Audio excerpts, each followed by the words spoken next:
Hello, everyone. If you can hear me, this is JJ Arisha with Pismo Ventures. We're going live. We're going to stream live on both LinkedIn and YouTube. You should be able to uh, see see us on LinkedIn right now live. Also, the same applies to YouTube. There's a link for YouTube. If for some reason you're not able to participate on LinkedIn where you're able to ask questions, please feel free to go to the LinkedIn at the YouTube link that is also in the LinkedIn Live event description. Um, we will start in a couple minutes. We'll wait here until we get some people joining us, and we'll get started. Um, I have with me today two of my best friends and colleagues. I have Kwan with NTIP Patent Law Firm, and I have Ken August with the August Law Group. So, Kwan, maybe you can give us a minute or two about you. Oh, sure. Hello, everybody out there. I am beaming to you from my mobile office. So JJ was giving me a hard time about beaming out from my car, and I was saying, this is the startup world. We're mobile. We're flexible. We're nimble, and so here I am. When in Rome, dress like Romans. So we are in Rome. We are in startup world, and I am dressed like one. Good to see all of you all. Good to be with all of you today. There you go. Hey, Oscar, shout out to you. Thank you for joining. Ken, give us a couple of minutes. Good morning, everybody. It's nice to see you. Um, August Law Group is a transactional boutique. We focus on all manner of corporate transactions, corporate governance, and particularly enjoy working with teams to build startup companies and new companies, as well as help established companies to expand and to grow internationally. Great to be here. Thanks, Ken, very much. So I might be looking right and left because I have a couple of screens here and I'm trying to monitor everybody that's joining. So today, just a little bit about me, JJ Arisha with Pismo Ventures, a venture firms and studio, venture studio here in Irvine, California. Although we, for the past few years, we have had a national footprint. We help startups from ideations all the way to raising capital and potentially exit, like everyone wants. Um, and the reason we called the firm Pismo because Pismo is a good beach, and you can always sit on the beach after you exit. So there you go. All right. So today, if we don't have a specific questions, this is an open forum. It's lunch and learn, but you can ask about anything you want. But today, our theme for Kwan is due diligence. So we're going to talk about due diligence today from different angles. Due diligence when it comes to IP or patent law, when it comes to corporate, and when it comes to the actual raising capital and what angel investors do when it comes to due diligence. So it's really a lot to unpack. I welcome for everybody to join in and be part of this conversation. And maybe what we'll do is we'll ask Kwan about his idea of what is um, due diligence when it comes to patent law or IP in general. Sure, sure. So I love the form that we have here, that we have representation from probably the three most important categories for a due diligence. One is IP, two is corporate law structures, and so on and so forth, and three is business. So I'm often asked. We represent a number of investors, and I'm often asked. To do a due diligence of the company that they are interested in investing in. And typically, they're interested in a number of things. But let me just start out with this. It depends on the dollar amount that they're going to be investing in. If it's well, usually at the seed level, the friends and family and fools, there's hardly any due diligence. And at the angel level, there's some due diligence. It ranges a little bit. And then when you go to the VC and the acquisition partners, and it gets more intense. So let's define due diligence. Due diligence for the IP, or in particular the patent, is checking out to see if the several things. Number one is whether the company actually owns the IP that they say that they do or not. Okay, so that we look through the chain of title. From the original inventor all the way to tracing it all the way to the company and making sure that there is title. Number two is, okay, these patent things, are they patent pending or are they issued patents? Those are two different things altogether. A lot of times people would say, I have a patent on something, but not really. They have a patent application on something, so it is pending at the time. So then, depending on whether it's a patent or an issued patent, you look for whether there is patentability. If it's just a pending stage, you project to see whether, they asked me to project to see whether there is a good opportunity, good chance, good likelihood that the application is going to mature into a patent or not. And that is looking at the prior art. If it is an issued patent, then you look into whether there is any issue of validity, whether it's going to be challenged, and if it is challenged, whether it can withstand the challenge and still be a valid patent. In either case, the analysis is looking at prior art to see whether there is anything that was filed or existed before the filing date of the application or the issued patent, and consider the patentability or the validity of the patent or the patent application. Okay, and the third thing that is often asked is, okay, patent or no patent, does it matter? If the company is going to make this widget, or if the company is going to implement this algorithm, will they be infringing on any third-party existing patents? And that's called a freedom to operate. And typically we look at those things. And IP is really important, especially for the early stage, because at the early stage, usually there's no customer, usually there's no inventory, usually there's no physical build out of anything. So the asset and the value of the company is very much in the IP itself.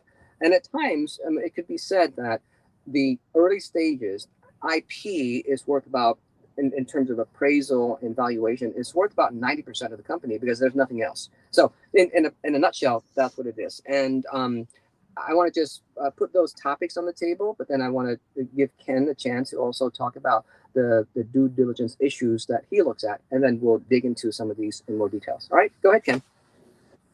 So when we work on pretty much any transaction, whether it's an acquisition, an investment transaction, a joint venture, we always have a due diligence process.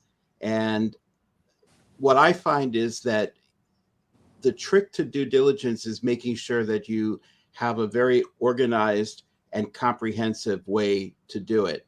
So when we do it, we have a due diligence questionnaire, which has all of the items of categories of things that we need to look at to make sure that the company has what they say they have and what they need to have to operate to protect our client.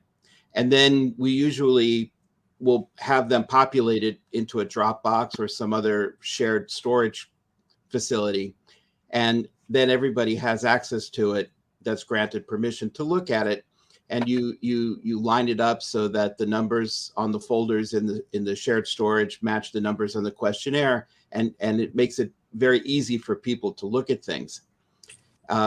What I find is that, as you were alluding to, Quan, sometimes people have been operating their businesses for long periods of time, and they believe certain things to be true. But when you really get into the nuts and bolts of the due diligence, you can find that it may not be what they thought.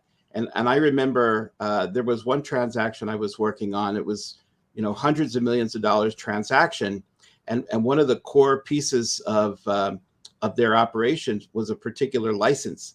And when we actually drilled down and had them produce the actual license agreement, we found out that it wasn't fully signed.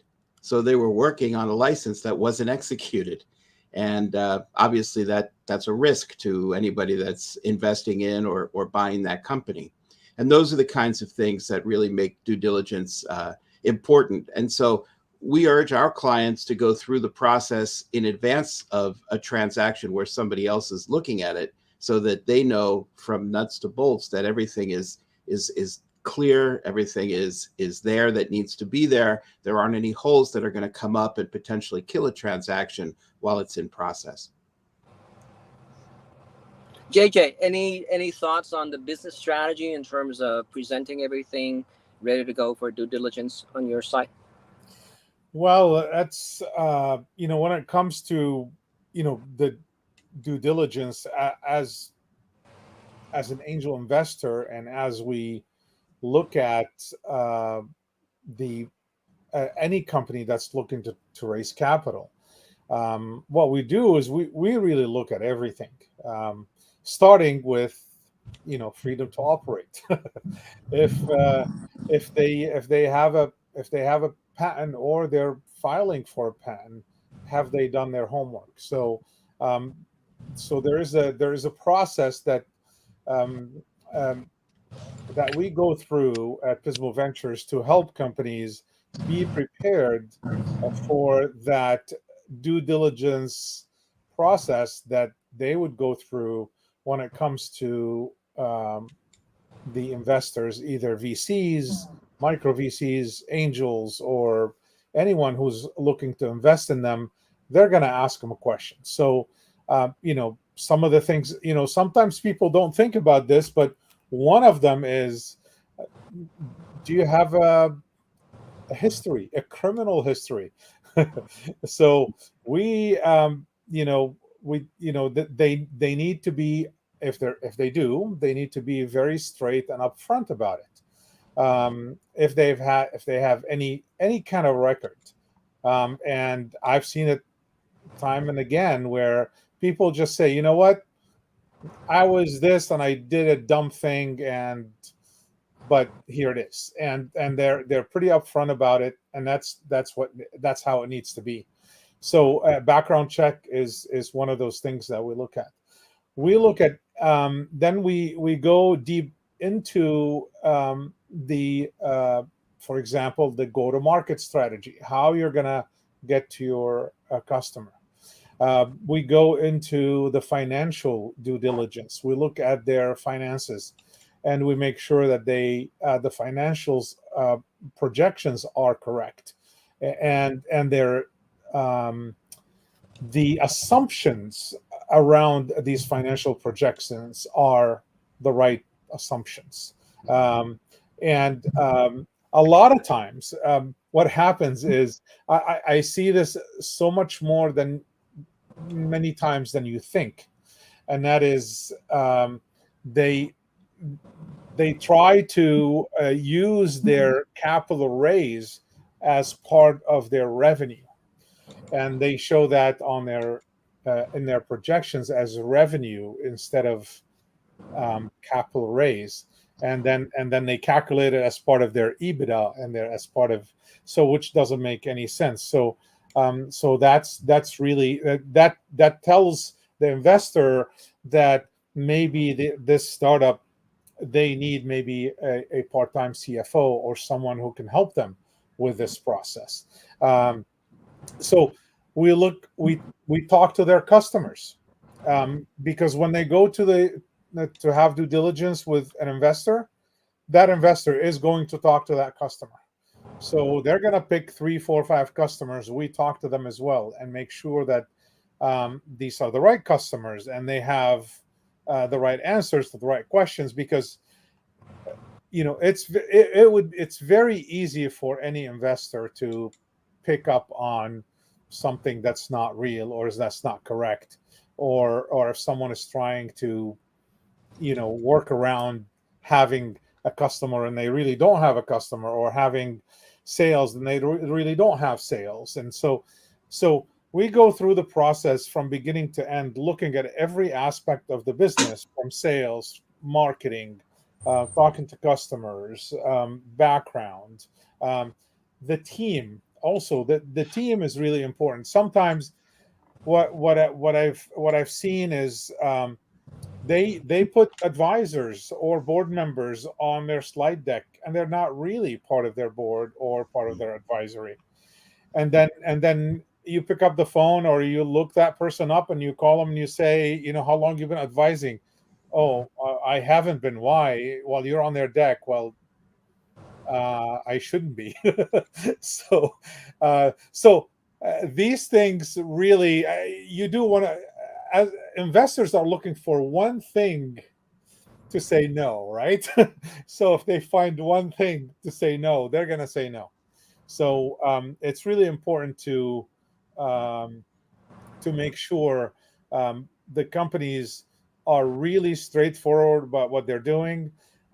They don't need to oversell. If they have a product or service that's really great, it's going to come out, and the due diligence will show it, and the investors are happy to invest.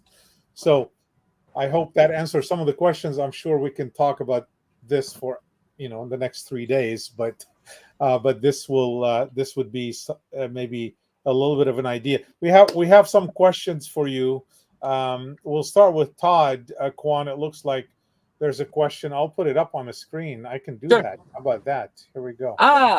What is the best approach in determining whether IP should be filed for patent protection versus keeping IP as a trade secret? Enforceability is one. So enforceability is this: is when you have a patent, can you detect that someone else is practicing what you have patented to enforce it? So I don't know, maybe the word detectability or enforceability, same thing, but it goes together in that way. Here's an example.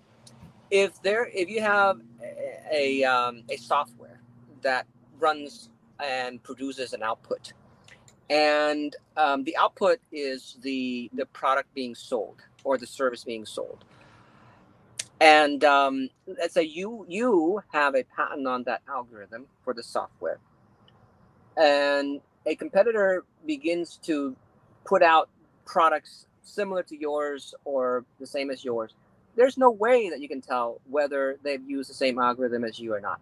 That's going to be hard. So detectability and enforcement is one. The other consideration is whether if you're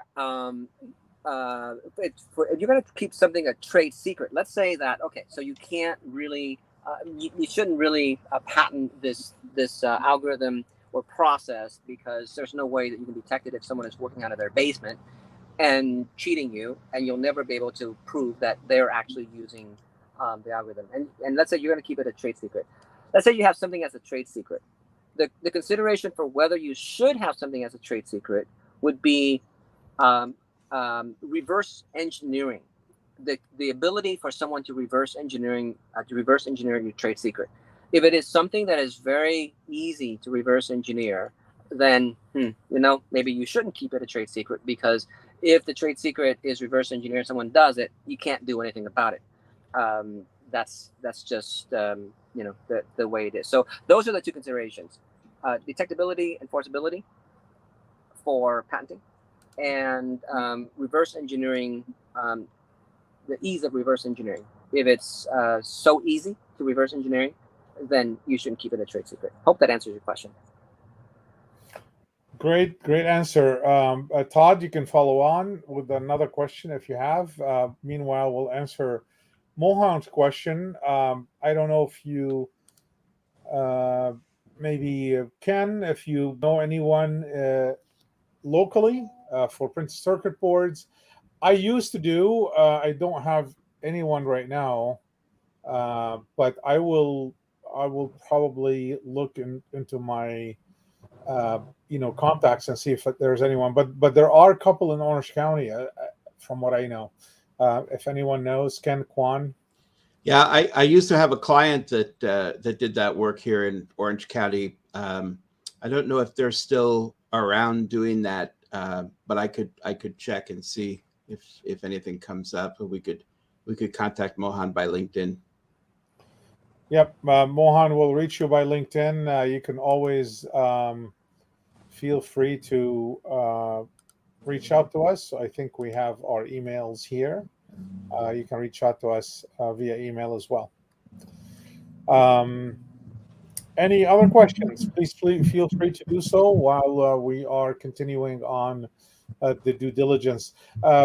Ken, you and I talked about due diligence many times.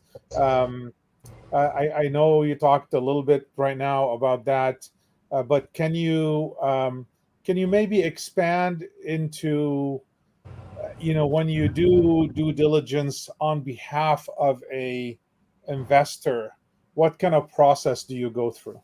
Of course. So, due diligence really is a tool that we use to try to mitigate the risk of entering into a transaction. And so the process is a prism that we look through to say, okay, what do we need to do to confirm that what the investor has been told about the target company is accurate? Are there any traps that they haven't been told about? Can we find them, unearth them through the due diligence process? And is there anything that sometimes you in going through the review of due diligence materials, you may find things that the target didn't know about, or that may be relevant for tax reasons or other reasons to the investor that may not have been relevant to the target company as a standalone company.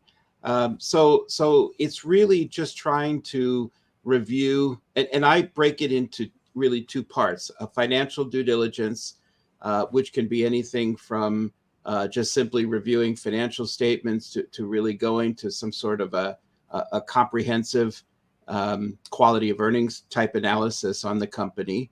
And then a legal due diligence, which just says, okay, I want to see every contract that you've got. I want to take a look at your corporate governance materials to make sure that you've been in compliance.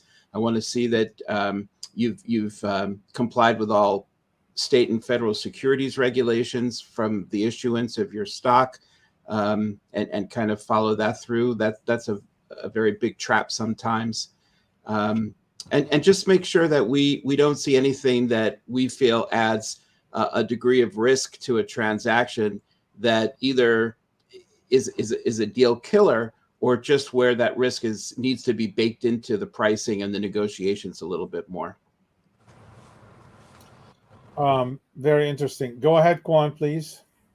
Chairs in the way. There you go. Okay, so guys, I often get answers back from the target company, or the startup, where it doesn't make any sense.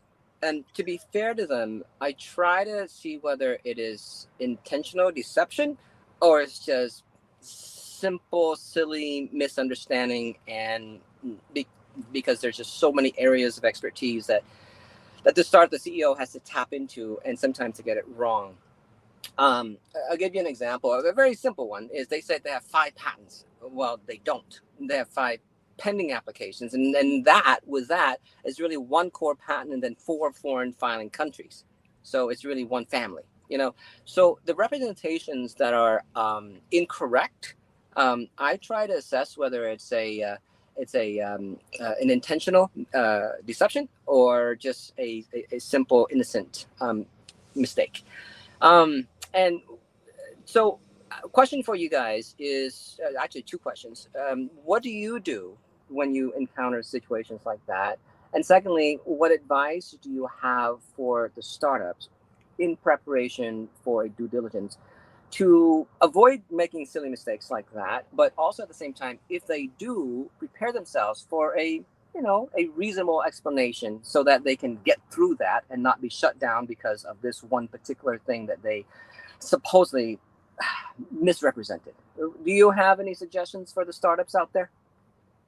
Ken, Well, go for it. Yeah.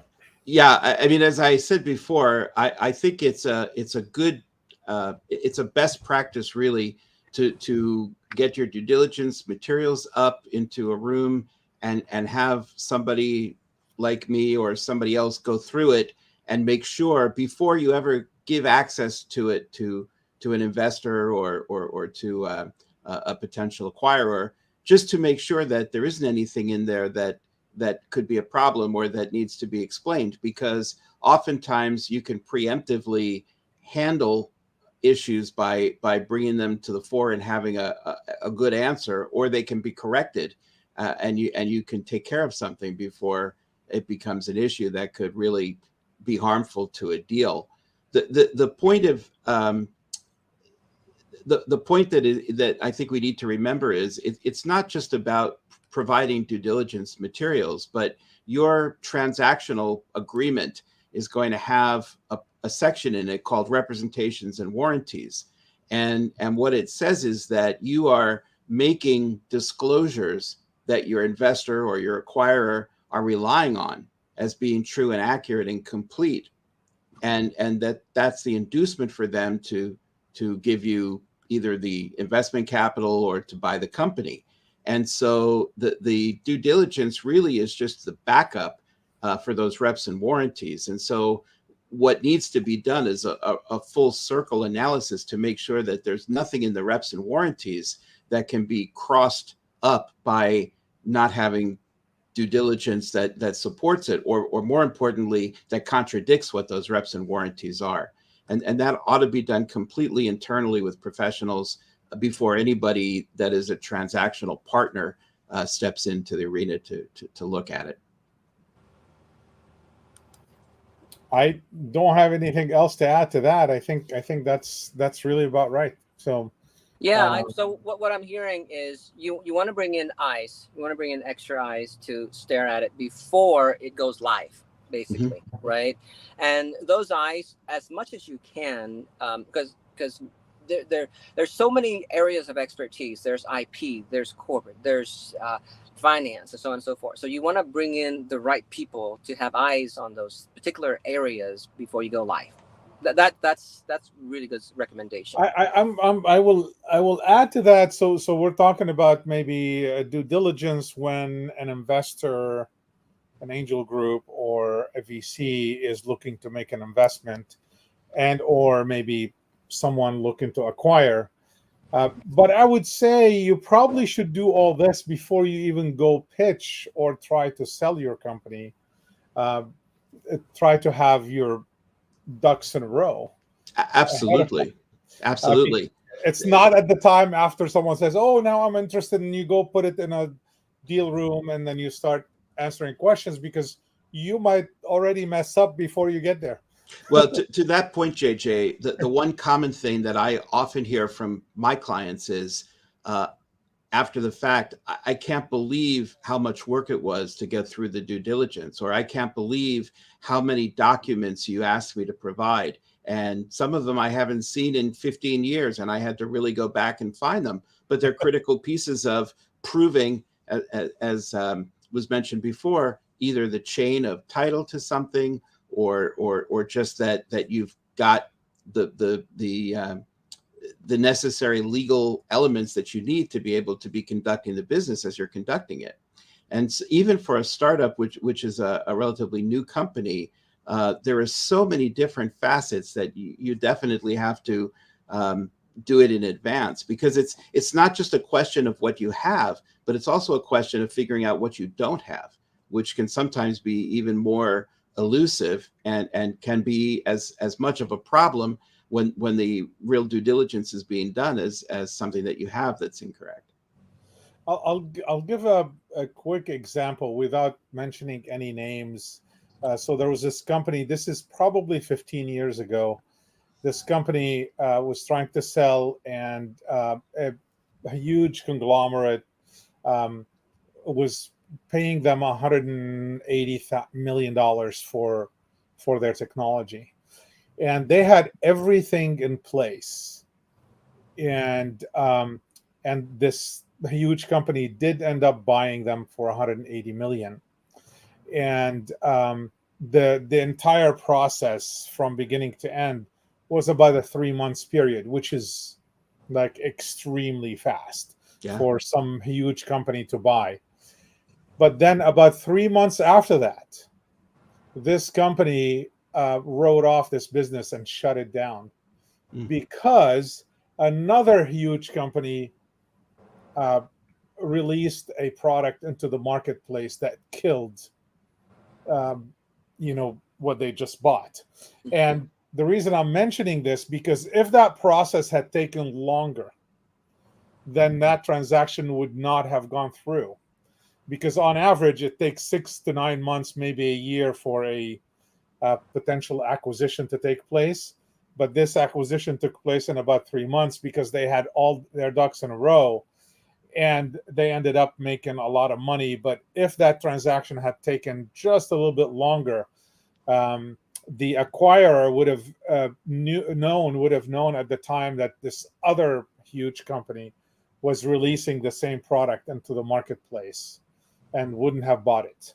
So being ready is very important, regardless if you're trying to raise capital or you're trying to actually sell, um, uh, because you don't know what's hidden, what's in the marketplace, that's potentially in this situation that's coming out that could kill a deal.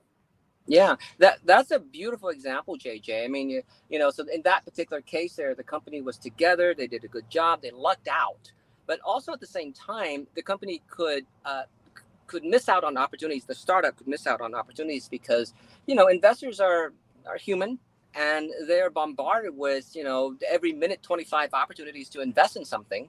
And then if they are interested in this one company and it takes a long time for things to come back, the interest is going to begin to erode, and eventually it's like, oh, never mind. So the longer it takes, the more risk the startup is going to have in the investor losing interest. Ken, you're about to say something. I cut in. Sorry. No, I Oh, agree. I was just going to say that the other side of that coin, or what JJ's story really points out, is that um, the competitive arena is an important part of the due diligence process. And a lot of people don't look at that as due diligence because it's not quite as tangible as documents that you can put your hand on, but it's very much an important analysis as part of the due diligence. Kwan, there's I think, an interesting question here from Mohan. Is it smart to manufacture my product in China where I would not have IP protection, but a lot cheaper? Yes, it could be. So the story with that is that patents is jurisdictional. That's what it is all about. Patent is jurisdictional. And what that means is that if you have a patent in the United States, you are protected only in the United States, and as you know that. In China, and protected only in China. But more than that, let's say you have a patent only in the United States and you manufacture out of China. Well, as soon as a competitor, competitor can do the same thing. They can sell in China and they can manufacture in China.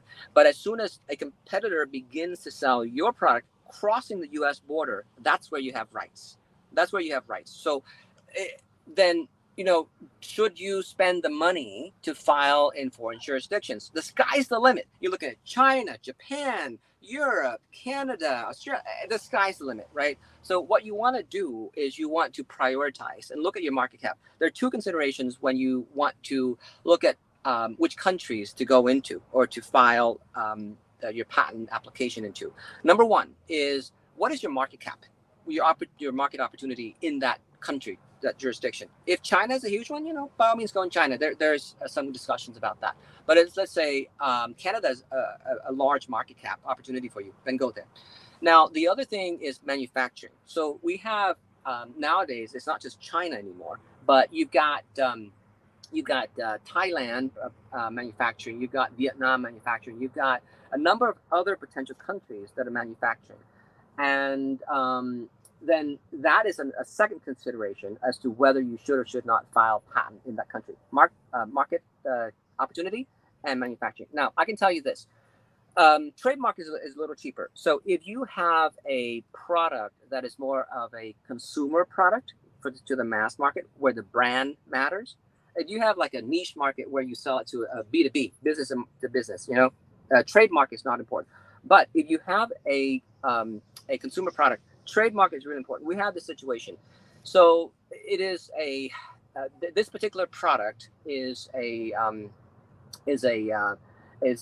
multi-million, in the tens and $20 million revenue.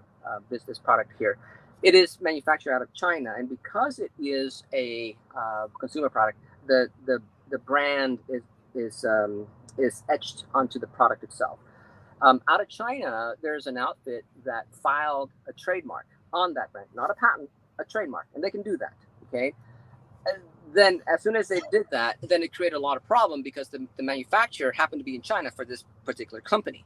And so they receive a cease and desist and so on and so forth, and a demand to pay a lot of money in order to continue to print their name, in which they came up with, but did not trademark in China.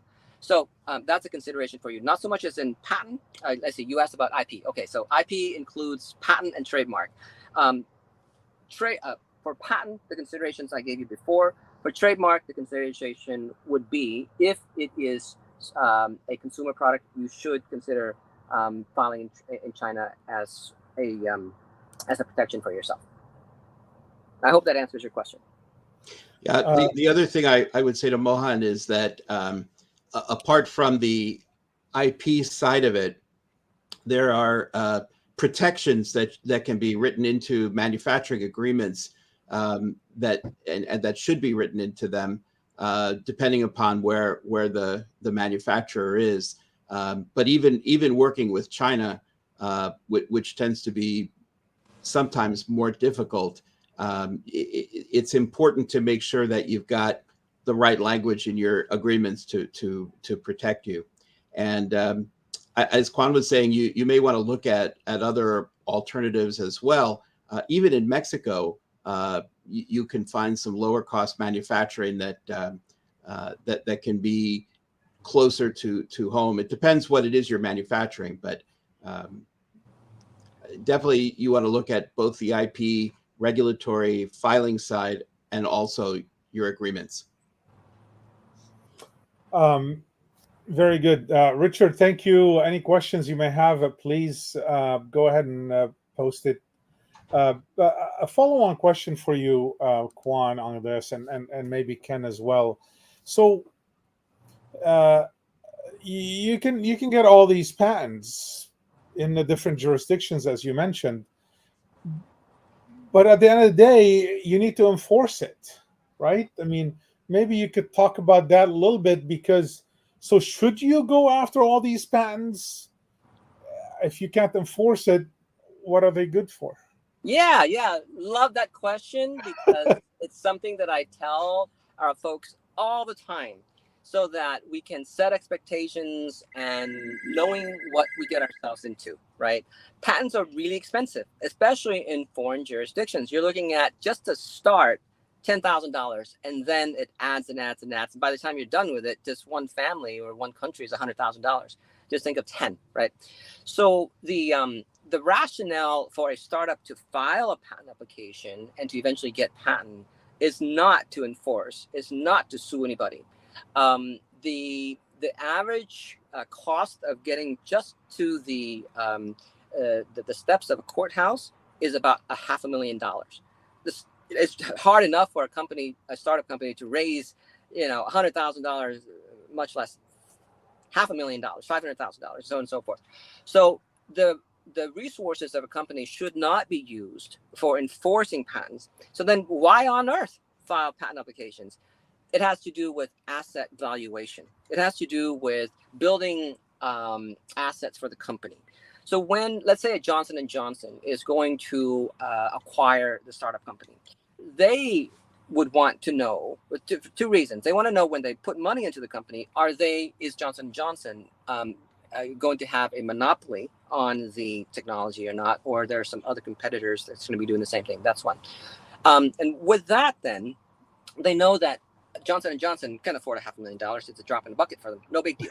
They're the ones. Because they could do it, right? They could do it. That's why. Exactly. But they want to see those patents. And because you have those patents, you build asset for the company, and you can ask for a premium on the exit because you have those patent assets.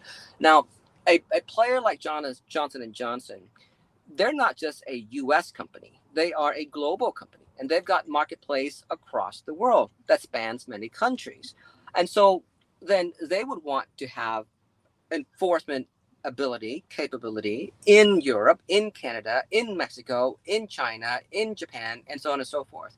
And so if you have those assets and you have invested in filing in those countries, then you can ask for even more, because then Johnson & Johnson or the like would know that then they would have protection and ability to control the markets in those areas. So to answer your question in brief, startups should not file or think that they're going to file patents because they're going to go sue somebody or enforce somebody. They should think of it as an investment in their asset for an exit for a better valuation. That's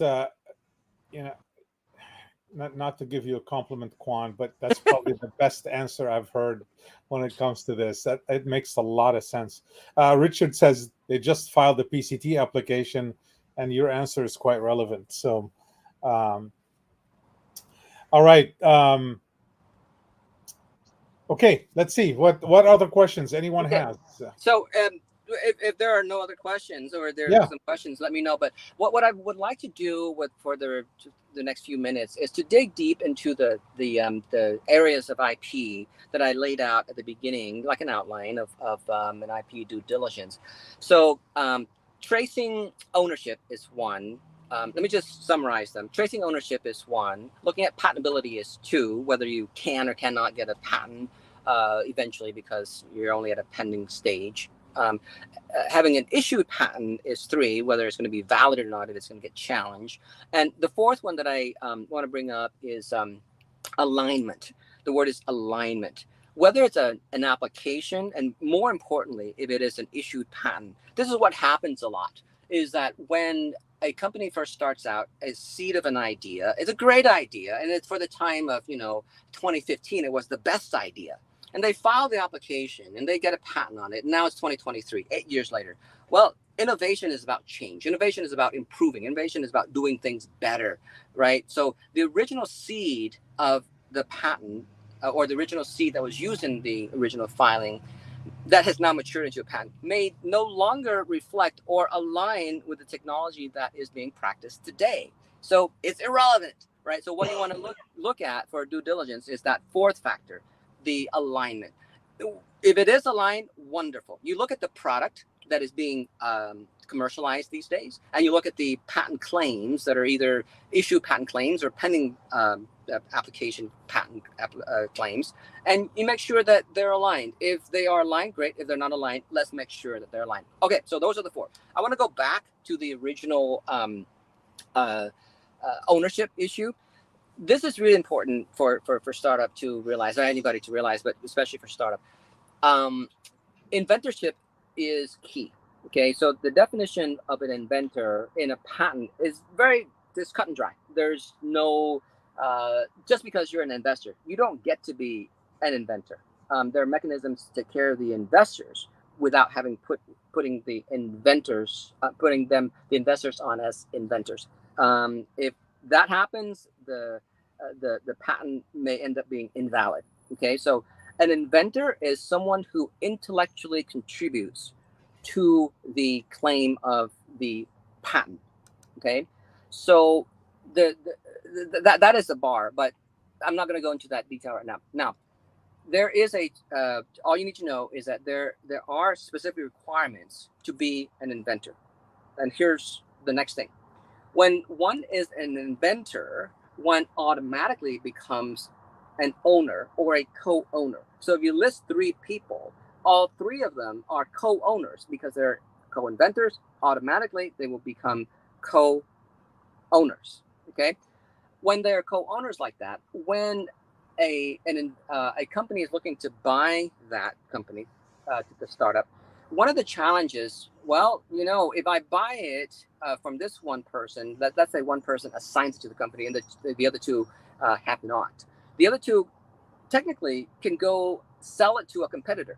Okay, so this whole thing about inventorship is tied to co-ownership, and it's really important that all of the inventors assign it to the single company that they are all working for. Because if there is a missing assignment, that means that the person who did not assign can go sell it to a competitor, and an investor or an acquisition partner is not going to entertain it. And there are situations like that, big ones. Okay, and with something like that, it is much easier to take care of at the very beginning, because when there's no It's money at way stake, easier to take care of it in way the beginning. Yeah. easier, no money at stake. Yeah. When you're looking at $100 million acquisition, there's going to be a holdout. If the person has not yet assigned, that person is not just going to assign. Give me more is usually the demand before I sign, or Right. I'm going to just like kill the deal.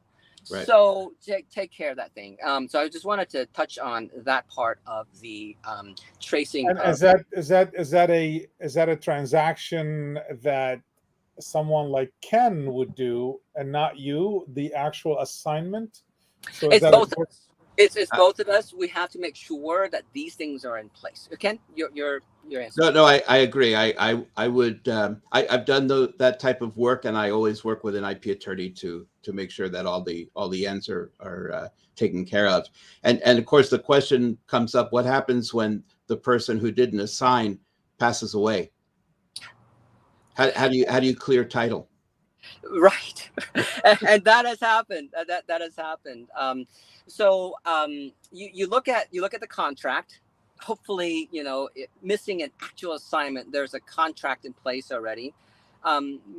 Because IP is like it's intellectual property. It's not real property like a chair, a table, things like that. A chair, table, you can usually think of it as in the wills and trusts. It goes down to your relatives and whoever you will it to. IP is the same thing. Then you go after, not go after, you look for the person who's responsible for the estate, and you negotiate with them.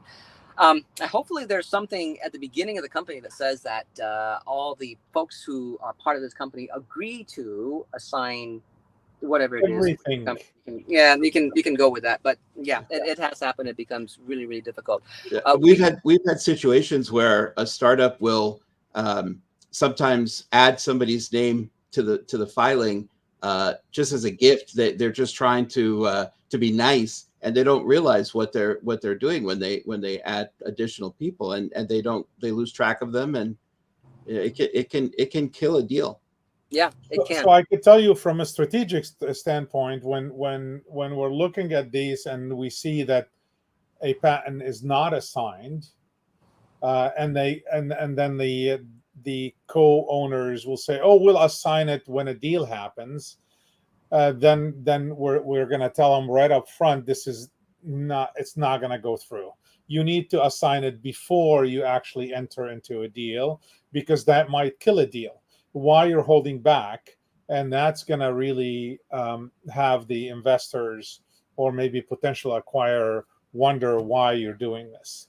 No, that's right. And to the point that I was making earlier, if they don't assign it in advance, when it comes to those representations and warranties that are contained in every agreement, and you're repping and warranting that you've got good marketable title, you've now breached the representation. You don't. You don't. Yeah. All right. We have a question here from Sanjay. That's for you, Kwan. Go ahead. My client Sanjay, how you doing, my man? So happy that you're on. Sanjay has a shout out to Sanjay. He has an incredible water tech company, water leakage detection, and so on and so forth. So, my man Sanjay, what is this? Patent can get expensive for early startups. How do investors feel startups? How do investors feel about startups using some of their investments for patent strategy, where there could be a risk of not being successful with a grant? So that is usually the ask from startups. Where they say, well, yeah, this is all we've got, and we can use some money to build out our IP some more. The question is very much about how investors feel. So I'll defer a lot of it to you, JJ. So why don't you go for it? I have my own thoughts, but you go for it. No, go ahead. Go ahead. Continue. I'll continue. Oh after you're yeah, done. I think. Well, so I'm a patent guy, right? So I want the best for our clients, and the sky's the limit for this, and get really expensive. So I do advocate for the investors and help work with our startups. I do work with them to build a case to present to investors that here's what we've got. We've got good IP, but we can build it out more if there's more funding, and this is the approximate cost. That's what I usually try to do, so that the investors will see the value in building out the IP. And like I said at the beginning, is that if there is a failure in the startups in which 90% or more fail, then at least there's the IP part of it that could be of some value for a fire sale. So that's my answer. Anybody else, JJ? So I will say, so this is what I see a lot of times, and uh, a lot of times what I see is companies, they come in either looking for help from Pismo Ventures or looking to get investment from Pismo or Tecos Angels, where it's a group I belong to as well, and they have 10 patents, but they have no technology. They haven't built anything, they haven't done anything, they just have the patents. So that's completely kind of going the other way and not doing anything and just filing patents. And so in my opinion, that's useless. You just do a bunch of patents and you don't have a business, you just have a patent portfolio.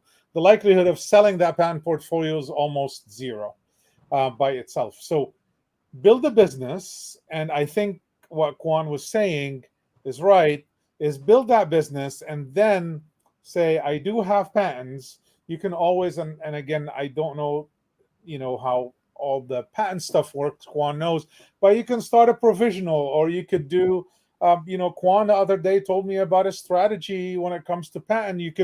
You can try to go and file for patent and also not publish it, and so that's also another potential strategy. But again, don't spend all your money on the patents. Spend your money building a business, because the investors are going to invest into the business. They will not invest into a patent portfolio. But if you do have a business and you are going to build a patent portfolio, you could, either from the money you're going to get, it's going to be invested in, uh, then yes, the investors are going to be happy that you have some moat around your business, but build the business as much as you can first before concentrating fully on getting a bunch of patents. That's kind of my 2 cents. Totally on board with that. So building a business, part of that is that you've got a widget that works. That's how you have a That's right. business You to got to begin have with. something. Yeah. So the patents could be filed. The good thing about patents, the patent system, as opposed to a peer review academic publication, is that you don't need data. You don't need to show and prove that it works. So there's no check valve to know whether, when you have a patent, it works or it doesn't work, or works well or doesn't work very well. So if you have a business, therefore, in doing well, then you must have a widget that does something properly. And then if the widget is protected, if the widget is doing well, then it should be protected and protect some more. So from there, the basis is to have something that works, and then patents could reasonably flow from there, but Not not just the from. widget, not just the widget. The business has got to work for the investment to happen, right? So Right, right. The only exception to that, though, Kwan, might be if you have developed a piece of intellectual property that's usable by other companies, you can license that, and in some ways you can capitalize your operation by licensing the technology that you've got, and it's a non-equity capitalization. It doesn't dilute anybody. It's just cash to the company. So it doesn't happen frequently, but I have seen that happen where somebody just managed to um, encapsulate a technology and sort of know where it needs to go, or who the established companies are that will want to have that license. I agree, but yeah, 100%. And a licensing strategy is a great strategy if you have something, especially a consumer product, right? Mhm. Where there are, some huge companies that are in the space. you license it to them, and you could make a lot of money. Again, it's you don't see as many of these, but it's potentially really. I have not seen many investors invest in this type of strategy from an investment standpoint, but it is definitely a great strategy for a licensing type of deal for Yeah. sure. But I guess what I'm hearing most is that it's not a one size fits all answer. You've got to look at the company. You've got to look at what the core assets are and the value of those assets, and then make a determination based on your company and its financial condition, and not just file for the sake of filing. Yeah, the other thing, I'll let you go, Quan, in a second. The other thing I would say is also it depends on the type of company. So yeah, there's no one size fits all. But if you're a life science company, that's one different ball game than you are a software company or maybe a widget company that's building something, because someone can create a variation. Life science company, patents may need to be done upfront ahead of time, because it takes a long time to get to a solution that could be acquired by Johnson and Johnson or Stryker or somebody, right? So but for other types of company, maybe technology, non-life science, you'd have to weigh the options at that point. Go ahead, Quan. Yeah, so actually, I'm going to bounce it back to Ken. You'd reference, I'd reference assignment, and you'd reference licensing. Just to make sure that our audience, the startups, understand, can you explain the difference between the two, licensing and assigning, so that our audience can understand the differences? Well, an assignment is a way of moving the ownership of whatever you're assigning from your company or an individual to another company or an individual. Assignment is really just a fancy way of saying a transfer or a conveyance.